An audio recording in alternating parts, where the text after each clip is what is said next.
इसी के साथ में बाढ़ प्रभावित 7 राज्यों को केंद्र की मदद, यानी कि केंद्र सरकार लगातार मदद कर रही है। हिमाचल प्रदेश, असम, उड़ीसा, गुजरात, नागालैंड, महाराष्ट्र और अरुणाचल प्रदेश। देश के कई राज्यों में इस समय मूसलाधार बरसात है, जिससे बाढ़ से हालात मुश्किल बन गए हैं। ऐसे समय में केंद्र सरकार ने राहत कार्यों के लिए बड़ा फैसला लिया। सरकार ने बाढ़ प्रभावित 7 राज्यों को राज्य आपदा प्रतिक्रिया कोष यानी कि SDRF के तहत में लगभग 2 करोड़ से ज्यादा की सहायता एडवांस में जारी करने को मंजूरी दी है।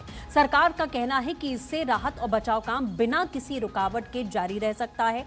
राहत राशि अलग अलग राज्यों की जरूरतों को देखते हुए तय की गई है। हिमाचल प्रदेश, उड़ीसा और नागालैंड को वित्त वर्ष 2026-27 की पहली किश्त पहले ही मिल चुकी थी। अब हिमाचल को दूसरी किश्त के रूप में लगभग 193.95 करोड़ रुपए और उड़ीसा को 500 करोड़ रुपए एडवांस दे दिए गए हैं। अरुणाचल प्रदेश, असम, गुजरात और महाराष्ट्र में हालात काफी खराब हैं। राहत काम में कोई विघ्न न आए, देरी ना हो, इसीलिए नियमों को थोड़ा आसान किया गया।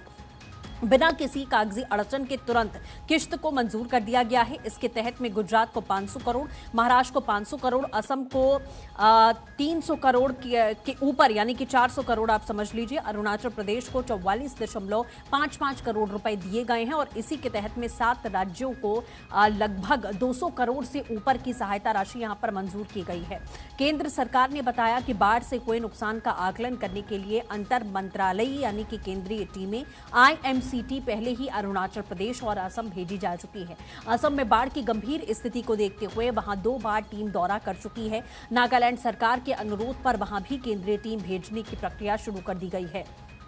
सरकार का कहना है कि मानसून शुरू होने के बाद से ही सभी प्रभावित राज्यों के साथ में लगातार केंद्र सरकार संपर्क में है। हालात पर नजर बनी हुई है ताकि जरूरत पड़ने पर तुरंत अतिरिक्त मदद पहुंचाई जाए। बयान में कहा गया कि राहत, बचाव और पुनर्वास के काम में राज्यों को हर जरूरी सहयोग यहां पर दिया जाएगा, जो लगातार यहां साफ तौर पर देखा जा रहा है और केंद्र सरकार मदद के लिए पूरी तरह से तत्पर है।